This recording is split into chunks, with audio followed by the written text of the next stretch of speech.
ఫిలిప్పీ పత్రిక 2:22 చదవండి. ఈ స్థాయిలో నీ విశ్వాస జీవితం ఉండాలని దేవుడు కోరుకుంటున్నాడు. ఈ నూతన సంవత్సరంలో ఈ స్థాయిలో నీ పరిచర్య ఉండాలని దేవుడు కోరుకుంటున్నాడు. చేయగలవా సహోదరుడా, సహోదరి?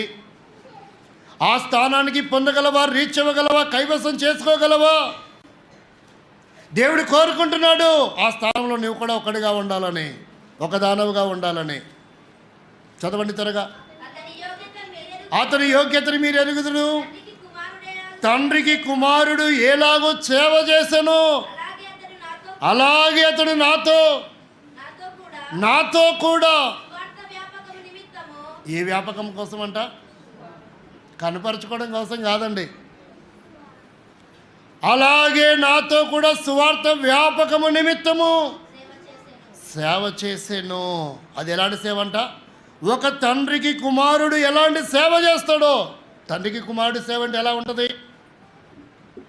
పింఛన్ వస్తున్నప్పుడు నాన్న నువ్వు మా దగ్గర ఉండు, అమ్మ నువ్వు అన్నయ్య దగ్గరికి పో అనడం కాదు. మమ్మీ నువ్వు నా దగ్గర ఉండవే, డాడీ చెల్లి దగ్గరికి వెళ్తాడు అంటాం కాదు. మంచములో ఉన్నప్పుడు కూతురు 1, 2 పరిచర్య తల్లికి ఎలాగైతే చేస్తుందో అది నిజమైన పరిచర్య అంటే, అది నిజంగా తల్లిని చూసుకోవడం అంటే. మంచములో ఉన్నప్పుడు, లేవలేని స్థితిలో ఉన్నప్పుడు, తనకు తెలియకుండా తన దేహములో ఏమి జరిగిపోతున్నాయో తెలియని స్థితిలో ఉన్నప్పుడు ఆ కుమారుడు తండ్రికి చేసే సేవ అంటే అది. అలాంటి సేవ చేశాడు. అది దాన్ని తండ్రికి సేవ. తండ్రికి సేవ చేయడం అంటే పింఛన్ తీసుకొస్తున్నప్పుడు ఏదో ట్యాబ్లెట్ తీసుకురావడమో, ఆ చొక్కాని తీయడమో, అవి కూడా సేవలు అనుకుంటారు కొంతమంది.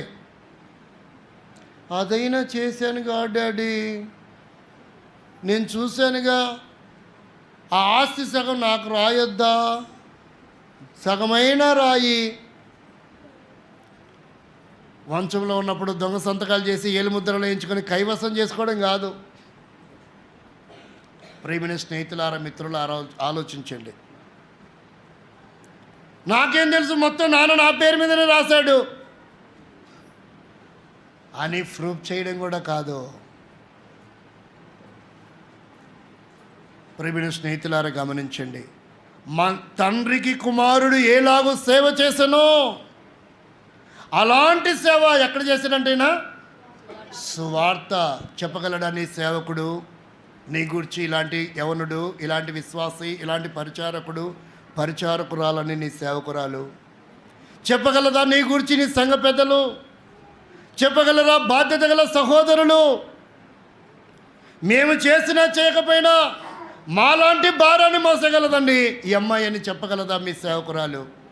నేను చేయవలసినంత సేవగా ఈ బాబు చేస్తున్నాడని చెప్పగలడా నీ సహోదరుడు? ఆత్మీయమైన బాధ్యత గల సహోదరుడు, సేవకుడు నీ గూర్చి అలా చెప్పలేని నాడు నీ విశ్వాస జీవితం ఏ స్థానంలో ఉందో ఈరోజు నువ్వు పరిశీలించుకోవాలి. ప్రేమైనటువంటి దేవుని పిల్లలారా, సహోదరి సహోదరులారా, ప్రభుని ప్రేమించిన వాడే ఈ నూతన సంవత్సరంలోనైనా నిన్ను తీర్చిదిద్దాలని, అనేక ఆత్మల కొరకై ఒక ఆణిముత్యముగా, ఒక పాత్రగా నిన్ను వాడుకోవాలని ఇష్టపడుతున్నాడు.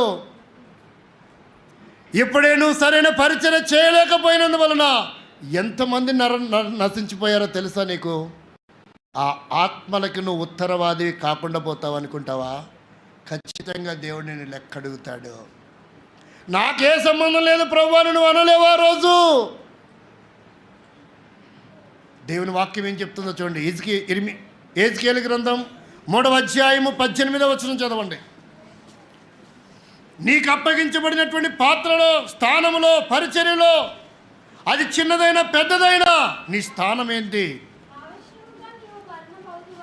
అవశ్యముగా నీవు మరణమగుదువని నేను దుర్మార్గుని గూర్చి ఆజ్ఞయ్యగా నీవు అతని హెచ్చరిక చేయకయు,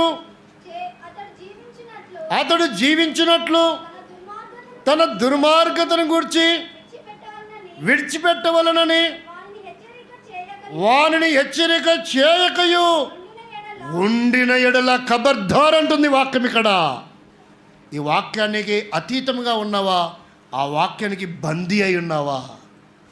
ఏది నీ పరిచర్య? ఏది నీ విశ్వాస జీవితం? ఉన్న ఎడలా చదవండి. ఎక్కడ ఆపావు అక్కడి నుంచి చదవాలి. అది చదవడం అంటే ఆ దుర్మార్గుడు తాను చేసిన దోషమును బట్టి మరణమగును గాని అతని రక్తమునకు నిన్ను ఉత్తరవాదిగా ఎంచుతాడు. ఆ రోజు నువ్వు తప్పించుకునలేవు. ఎక్కడ తప్పించుకుంటావు? మా అబ్బాయికి ఒంట్లో బాగాలేదన్నా, అప్పుడే మా ఆవిడ కొట్టుకెళ్ళి రామంది, అంగడికి వెళ్ళి రామందన్నా, ఎక్కడ చెప్పొచ్చు? వద్దామని అనుకున్నానన్నా, వీలవ్వలేదు, ఎక్కడ చెప్పొచ్చు? అక్కడ చెప్పలేవు సుమా. అతను గనక మరణిస్తే, మరణించినోడు మరణించాడు కదా, అయిపోయింది ఇలా అనుకోడంట. ఏమడుగుతాడంట? అతని మరణానికి కారణం ఎవరు? అతని రక్షణకు కారగుణం నీవుగా ఉండవలసిన వ్యక్తిగా ఉండగా, అతని రక్షణకు బదులుగా నువ్వు మరణానికి ఏమవుతూ వచ్చావు? కారకుడవుతూ వచ్చావు. నీ ద్వారా అతన్ని రక్షణలోకి తీసుకురావాలనుకున్నాడు దేవుడు. నీ ద్వారా అతన్ని, ఆమెను రక్షణలోకి నడిపించాలనుకున్నాడు దేవుడు. నీ నోటిని నింపి ఆమె అవసరమైన మాటలు 2-3 మాత్రమే చెప్పించి దేవుడు ఆకర్షించాలనుకున్నాడు. కానీ నువ్వు అక్కడ వాడబడలేకపోయావు. ఆ పరిచయలో నువ్వు నిలబడలేకపోయావు. తద్వారా అతను మరణించాడు. కానీ అమ్మయ్య దరిద్రుడు పోయాడు, ఇంకా అతని కొరకు ఆ ఊరికి నన్ను నిలబని చెప్పరేక, ఆ పరిచయం పోయింది, ఇంకా ఆ ఊరికి నన్ను నిలబని చెప్పరేక. అక్రమం చేశారు, అది చేశారు, ఇది చేశారు చెప్పొచ్చు, దేవునికి స్తోత్రం. కానీ దేవుడు నిన్ను విడిచిపెట్టాడు.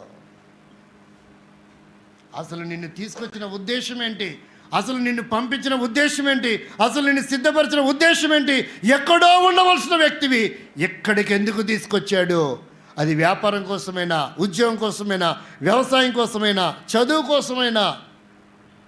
ఎక్కడో తుదైతైరా పట్టణస్థురాలు వచ్చింది, సముద్ర తీర ప్రాంతంలో ప్రార్థన జరుగుతుందనుకుంది, వ్యాపారం చేసుకోవడానికి వచ్చింది. కానీ ఇవాళ ప్రపంచ చరిత్రలో 7 సంఘాలలో ఒక సంఘము స్థాపించబడింది. ఎవరిని బట్టి? తుదైతైరాలో ఏముందంట? సంఘం ఉంది. ఆ సంఘానికి మూల స్త్రీ ఎవరు? అపొస్తలుల కార్యం 16వ అధ్యాయము 15వ వచనం. ప్రియమైన సోదరి సోదరుడా, నువ్వు అనుకుంటున్నావు నేనేదో చదువుకోవడానికి వచ్చాను, నేనేదో ఉద్యోగం చేసుకోవడానికి వచ్చాను, నేనేదో వ్యాపారం చేసుకోవడానికి వచ్చాను. కాదు, దేవుని ఆత్మల రక్షణ కొరకై నిన్ను అక్కడికి నడిపించాడు. నువ్వు అనుకుంటున్నావు నేనేదో ఇక్కడ ఉద్యోగం చేయడానికి వచ్చానండి, ఇక్కడికి ఏదో నాకు ప్రమోషన్ వచ్చిందండి, నాకు ట్రాన్స్ఫర్ వచ్చిందండి, నా విలువ వచ్చిందండి, నేను ఉత్తమమైన విద్యార్థిని, ఉత్తమమైనటువంటి ఉపాధ్యాయుని. మంచిదే, దేవుని స్తోత్రం. కానీ నీకు ఆ బిరుదిచ్చి నిన్న ప్రమోషన్గా తీసుకెళ్ళింది ఎందుకో తెలుసా? అక్కడ నశించిపోతున్న ఆత్మలకు నువ్వు ఉత్తరవాదిగా, వారి క్షేమం కొరకే నిన్ను దేవుడు అక్కడికి పంపించాడు. అది మర్చిపోతున్నారు. నేను కష్టపడ్డాను, అక్కడ చదివాను, ఇక్కడ చదివాను, అక్కడ ఉద్యోగం, ఎక్కడ ఉద్యోగం చెప్పుకుంటావు. మంచిదే, దేవుని స్తోత్రం. ఆ వ్యక్తి రక్షణ కొరకే నిన్ను దేవుడు భార్యగా తీసుకొచ్చాడు. ఆ వ్యక్తి రక్షణ కొరకే దేవుడు నిన్ను భర్తగా పంపించడం జీవితంలోనికి. తెలియదు నీకు ఆ సంగతి. నువ్వు అనుకుంటున్నావు ఈ దరిద్రం కొంపకి నేనెందుకు వచ్చి పడ్డానో, నేనేం పాపం చేశానో అనుకుంటున్నావు. ప్రియమైన సహోదరి సహోదరా, అది కాదు నీ పని. దేవుడు ఒక ప్రత్యేకమైన పని కలిగి ఆ కుటుంబానికి నేను కోడలుగా తెచ్చాడు. ఓ ప్రత్యేకమైన పని కలిగి ఆ కుటుంబానికి నేను అల్లుడిగా తీసుకొచ్చాడు. సేవకుడిగా తీసుకొచ్చిన ఉద్దేశం అదే. పరిచారకుడిగా నేను సిద్ధపరిచిన ఉద్దేశం అదే. ఈ సంగతులు ఎప్పుడో మర్చిపోయావు. ఆ ఆత్మ మరణిస్తే దానికి దేవుడు లెక్కడిగేది ఎవరిని? తప్పించుకోలేవు ఆ రోజు. కాబట్టి నీ పరిచర్య ఏంటిది? నీ భక్తి ఏంటిది? నీ బలం ఎలా ఉంది? ఈ నూతన సంవత్సరం బలహీనపరచబడ్డావా? అయితే ప్రభు నిన్ను మరలా బలపరచాలనుకుంటున్నాడు, మరలా నిన్ను ధైర్యపరచాలనుకుంటున్నాడు, మరలా నిన్ను పురుగొల్పాలనుకుంటున్నాడు, మరలా నిన్ను స్థిరపరచాలనుకుంటున్నాడు. విశేషమైన స్థానంలో నిన్ను వాడుకోవాలనుకుంటున్నాడు. చూస్తారా మాట? హగ్గై గ్రంథం 2:4 చదవండి. ఎక్కడ నువ్వు నిరుత్సాహపడాల్సిన అవసరం లేదు. హగ్గై గ్రంథం 2:4 ఆయనను యెహోవా ఆజ్ఞించినది ఏమనగా, జెరుబ్బాబేలు ధైర్యము తెచ్చుకొనుము, ప్రధాన యాజకుడకు యెహోజాదా కుమారుడు యెహోషువ ధైర్యము తెచ్చుకొనుము, దేశములో ఉన్న సమస్త జనులారా ధైర్యము తెచ్చుకొని పని జరిగించుడే, నేను మీకు తోడుగా ఉన్నాను. ఇదే సైన్యములకు అధిపతిగా యెహోవా. ఎక్కడ నీ పరిచర్య ఆపావో దేవుడు బలపరుస్తున్నాడు. ఎక్కడ నిరుత్సాహపడ్డావో, ఎక్కడ కుమిలిపోతూ వచ్చావో, ఎక్కడ కలవరపడుతూ ఎంతో ఆశతో సేవకు వచ్చాను, లేదు, సువార్త చెప్పడానికి అవకాశం లేదు, ఇట్టాడి చోట ఏం సేవ చేయాలా, చదివేంటి, నా ఓదేంటి, నా స్థితిగతి ఏంటి? దేవుడు అంటున్నాడు, నువ్వెక్కడ ధైర్యపడాలి, గాయపరచబడుతున్నావో, ఎక్కడ గేలి చేయబడుతున్నావు, ఫలభరితంగా లేదా, ఆత్మను సమకూర్చలేదా, ఊరకనే ఉంటుందంటున్నారా? మీద వేస్తున్నారు. అధైర్యపడద్దు. 4వ అధ్యాయము 2వ వచనం 3వ వచనం అంటున్నాడు, అయితే అవిధేయులైన యూదులు అన్యజనులను పురుగొల్పి వారి మనసులో సహోదరుల మీద పగ పుట్టించి, కాబట్టి వారు ప్రభువును అనుకొని ధైర్యముగా మాట్లాడుచు అక్కడ బహుకాలము గడిపిరి. ప్రభువు వారి చేత సూచక క్రియలను అద్భుతములు చేయించాలనుకుంటున్నాడు. నిలబడతావా దేవుని కొరకు? ప్రేమైన యవనస్తుడా, యవనస్తురాలా, ప్రేమైనటువంటి సేవకుడా, సేవకురాలా, ప్రేమైనటువంటి పరిచారకుడా, పరిచారకురాలా, నిలబడతావా దేవుని కొరకు? అదే స్థలములో నీ ద్వారా దేవుడు సూచక్రియలు అద్భుతాలు జరిగించాలనుకుంటున్నాడు. నీకు తెలియదు ఆ సంగతి. నువ్వు నిలబడితే చాలు. నిలబడాలనుకున్నావా? ఈ సేవ చేయలేను, ఈ పరిస్థితి ఉండలేను, ఎక్కడ ఉండలేను, వెళ్ళిపోవడమే మంచిది, ట్రాన్స్ఫర్ పెట్టుకుంటా, ఇంటికనే వెళ్ళిపోతా, ఏ బాధపడలేను. హింసిస్తున్నారా? నువ్వేమీ కలవరపడాల్సిన అవసరంలా. అదే స్థలంలో దేవుడు చివరి వచ్చిన చదువుదామా, ప్రార్థన చేసుకుందాం. జెఫన్య గ్రంథం 3వ అధ్యాయము 19వ వచనం. ఆ కాలములో నిన్ను హింస పెట్టి వారిని అందరినీ నేను శిక్షింతును, కుంటుచు నడుచు వారిని నేను రక్షింతును, చెదరగొట్టబడిన వారిని సమకూర్చుదును. ఏ ఏ దేశములలో వారు అవమానమునందిరో అక్కడనెల్లా నేను వారికి ఖ్యాతిని.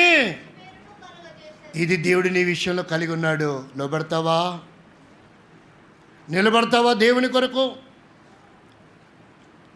ఏ దేశంలో వారు అవమానం ఉందంటే నువ్వు ప్రపంచంలో ఉన్న దేశాలు తిరగని అవసరంలా. మనం ఒక్కసారి గురజాడ అప్పారావు దగ్గరికి వెళ్ళి ఎన్నికొస్తే చాలు. దేశం అంటే మట్టి కాదు, దేశం అంటే మనుషులు. ఏ మనుషుల మధ్యలో దూషింపబడుతూ, గేలి చేయబడుతూ, ఎగతాళి చేయబడుతూ, తూలనాడుతున్నావో అదే స్థలంలో కనుక నువ్వు దేవుని కొరకు నిలబడితే అదే స్థలంలో దేవుడు నీకు ఖ్యాతి, మంచి పేరు తెప్పించాలనుకుంటాడు. ఏ ఇంట్లో నువ్వు అల్లుడిగా అవమానపరచబడుతున్నావో దేవుని కొరకు నిలబడి నీ జీవితాన్ని మార్చుకుంటే అదే అత్తమామలు నిన్ను నెత్తిన పెట్టుకొని పూజించేలా చేస్తాడు దేవుడు. ఏ అత్తమామల దగ్గర అవమానపరచబడుతున్నావో అదే అత్తమామల దగ్గర నా కోడలంటే కోడలు కాదండి, నా కూతురు నా దేవతండని నీకు ఖ్యాతి మంచి పేరు తెచ్చిపెట్టేవారుగా ఉన్నారు. ఏ విద్యార్థి అయితే పనికి మాలిన వాడు అంటున్నారో, ఏ విద్యా సంస్థ దేవుడి కొరకు నీ మనసు మార్చుకుంటే, ఈరోజు నూతన సంవత్సరం తీర్మానం చేసుకుంటే, ప్రభువా నేను నీ కొరకే జీవిస్తా, నా బ్రతుకును మార్చుకుంటా, నా కొరకు పరలోక వైభవాన్ని విడిచిపెట్టావు, రక్తమంతా దారపోసావు ప్రభువా, నా జీవితం ఒక ప్రత్యేకమైన జీవితం, భారతదేశంలో నేను కూడా చరిత్ర పుటలో నాకు ఒక పేజ్ ఉంచాలని ఇష్టపడుతున్నావు ప్రభువా, అది నాకు కావాలి. నా జీవితం మార్చుకుంటా, అలవాట్లు మార్చుకుంటా, పద్ధతులు మార్చుకుంటా, పరిస్థితులు మార్చుకుంటా, లోబడతా, సంఘంతో అణిగిమణిగుంటా, సహవాసంతో కలిసి ఉంటా, లేఖనానికి లోబడతా, ప్రభా నీ చిత్త ప్రకారంగా జీవిస్తాను అని తీర్మానం చేసుకుంటే ఉన్నతమైన స్థితిలో దేవుడు నిన్ను ఉంచబోతున్నాడు. కావాలా ఇది నీకు? ఇది అనుకూల సమయము, ఇది రక్షణ దినము.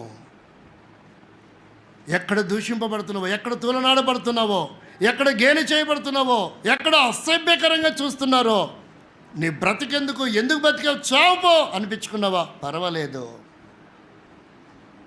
దేవుని కొరకు నువ్వు నిలబడు, దేవుని వైపు చూడు.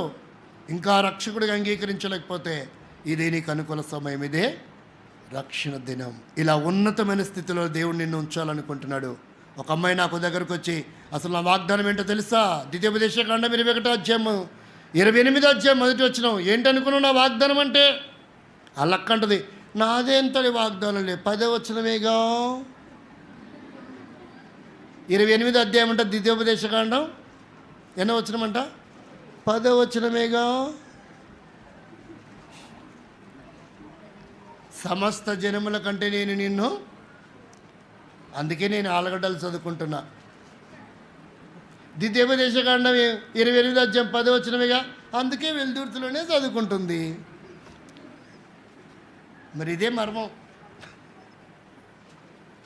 ఉన్నతమైన స్థితిలో దేవుడు నిన్ను ఉంచాలనుకుంటున్నాడు. ఇష్టపడతావా? లోబడతావా? ఆయన్ని సొంత రక్షకుడు అంగీకరిస్తావా? నా పైనున్న నాయకుల వైపు చూడను ప్రభువా, నా ఎదురుగున్న వ్యక్తుల వైపు చూడను. నువ్వు నన్ను సేవకు పిలిచావు,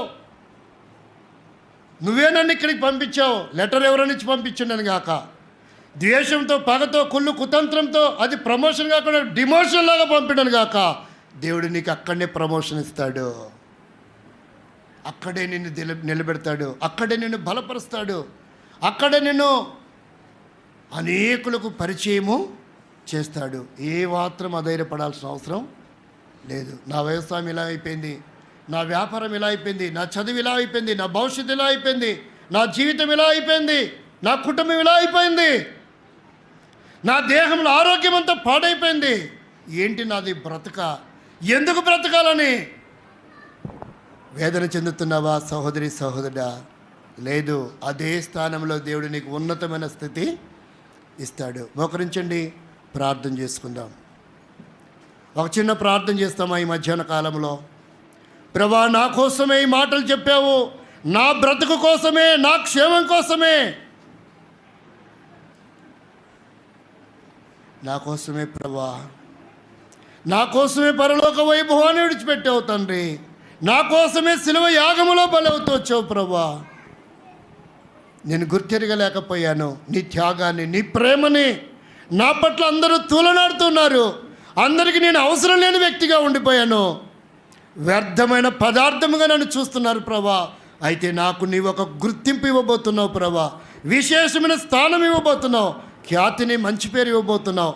నా ద్వారా సూచక్రియలు, అద్భుతాలు చేయించాలనుకుంటున్నావు ప్రభా. నేను నీకు లోబడతానని ఒక తీర్మానం చేసుకుంటావా?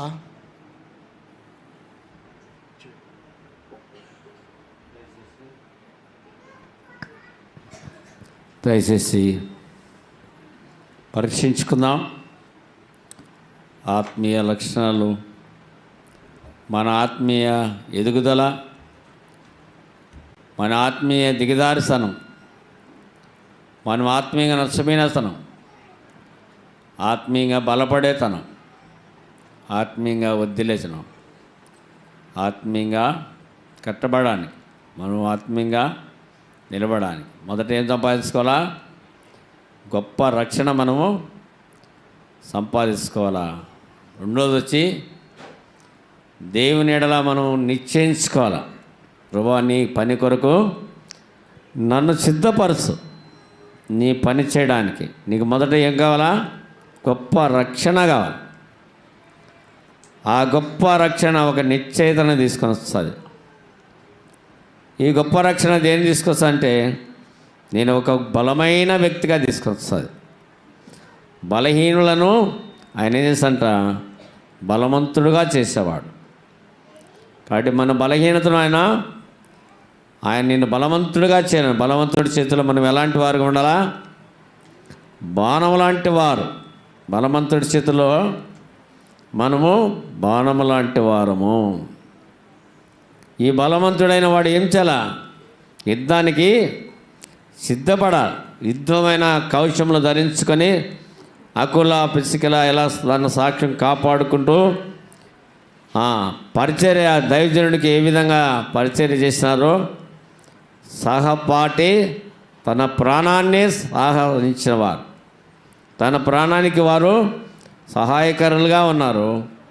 తన ప్రాణం పెట్టేదానికి కూడా సిద్ధపడతాను. దేని కొరకు? పరిచర్య, ప్రభు పరిచర్య కొరకు, దేవుని ఆత్మల కొరకు ఇష్టమై మనం మొదటగా ప్రభువునందు మనం చేసుకోవాల్సి ఉందంటే, నాకు నిజమైన రక్షణ లేదనేవారు, నిజమైన పాపక్షమాపణ లేదనేవారు, నాకు రక్షణ లేదనేవారు, నేను నిశ్చయిత జీవించలేని, దేవుని కొరకు జీవించలేనని వారు మీ చేతులు పైకెత్తినట్లయితే, దేవుడు ఇదే అనుకూల సమయం, ఇదే రక్షణ దినం, మరొక సమయం మనకు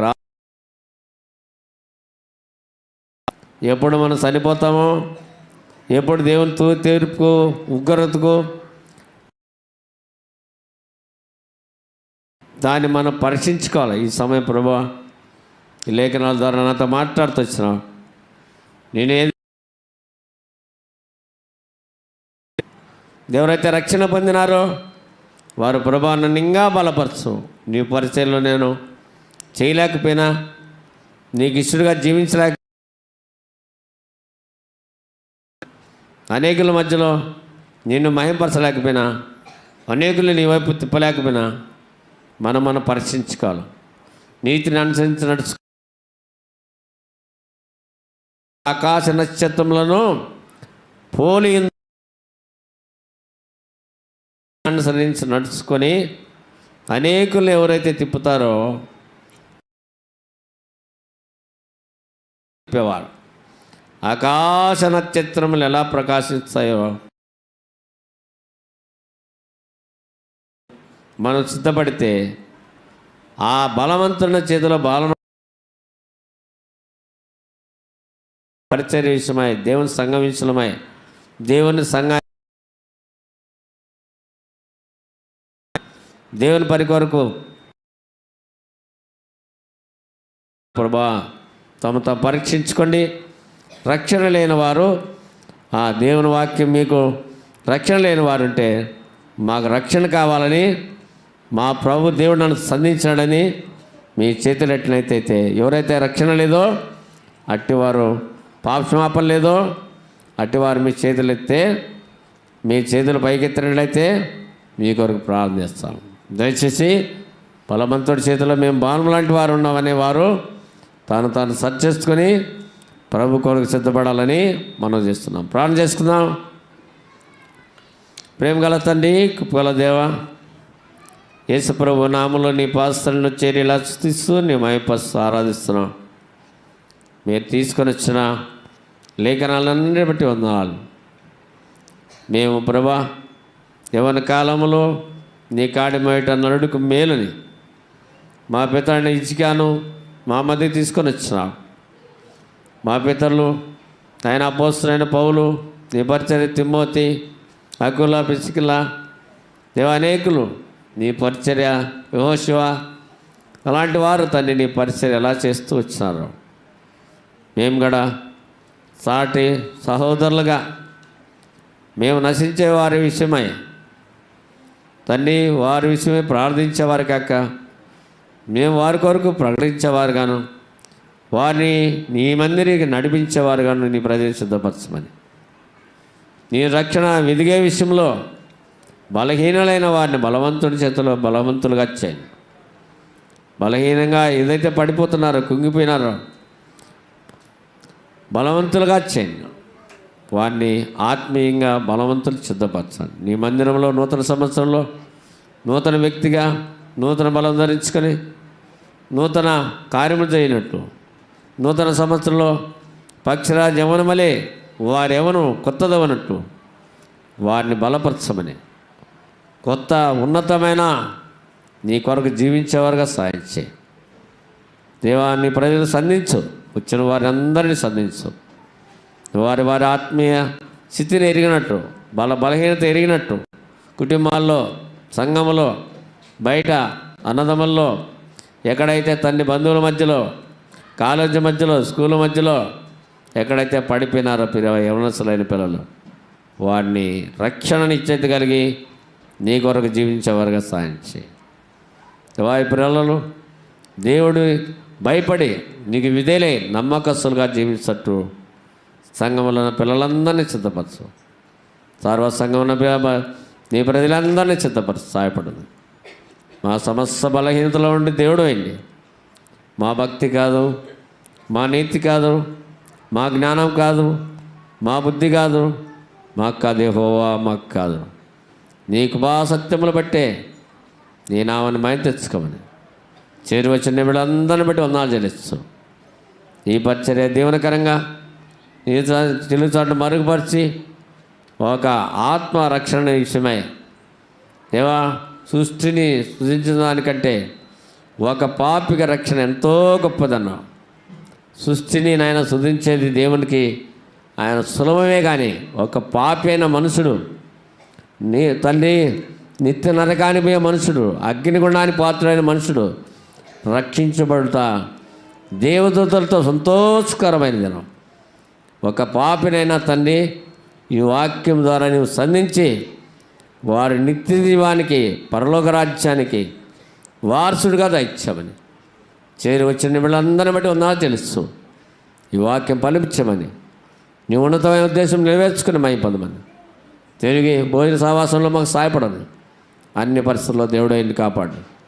సాయంకాలం తండ్రి తిరిగి 3 గంటల నుంచి దేవా 6 గంటల వరకు నీ పరిచర్య కొనసాగించమని నువ్వు తను తిరిగి నాయన 7 గంటల నుంచి 8 గంటల వరకు దేవా బాప్తిస్తాల కొరకు సిద్ధపడిన వారిని ఇంకా ఎవరైతే సరైన గమింపు లేని వారు తండ్రి అలాంటి వారిని కూడా సిద్ధపరచమని సహాయపడను. సంఘానికి ఆత్మీయులు ఆత్మీయ దీవెన ఆత్మీయ ఆశీర్వాదం తండ్రి నీ పిల్లలకు గొప్ప ఆశీర్వాదం దాయిచ్చమని పరసంబంధమైన ప్రతి ఆశీర్వాద దీవెనలకు పాత్రగా ఇచ్చామని చేరి వచ్చిన వీళ్ళందరినీ బట్టి పేరు పేరు జ్ఞాపేసుకోండి. కల్లగొట్ట నుంచి పాలకొల నుంచి తండ్రి బింగుదొడ్డి నుంచి అలా తండ్రి నాయన ఉల్లింది కొండ నుంచి అలా తండ్రి కోయిల కొండ నుంచి తండ్రి డోర్ నుంచి తీసుకొని వచ్చిన బిడ్డలందరిని బట్టి దేవా ఉన్నా తెలుసు వారి అక్కర కొలది నువ్వు వాక్యాన్ని పంచిపెట్టినందుకు ఉన్నాడు. వారిని తృప్తిపరచండి, వారు ఆనందింపచేయండి, వారు సంతోషింపచేయండి.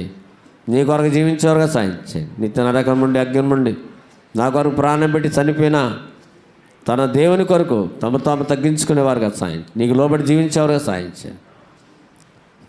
నీ ప్రజలతో సంధించి మాట్లాడమని ఈ పరిచయం దీవించే వదిలిచ్చామని యేసు నామములో ప్రార్థించండి వేడుకుంటున్నాం తండ్రి.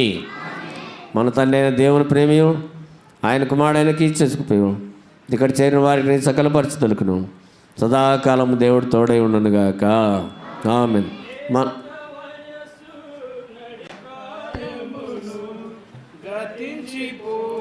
ఏడ్చున్నావా పాడుతున్నావా? పాయమును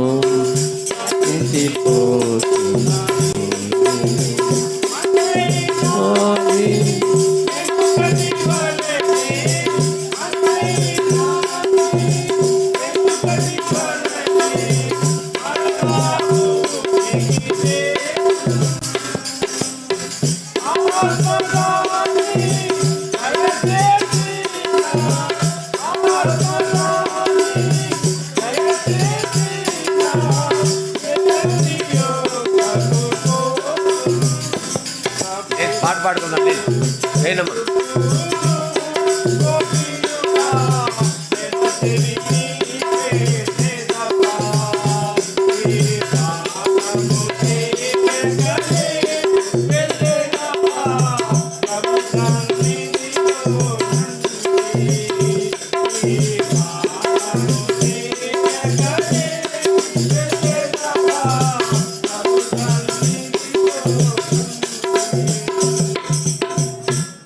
అయిందా అంతా అయిందా? సరే, దయచేసి మీరు పక్కగా లేస్తే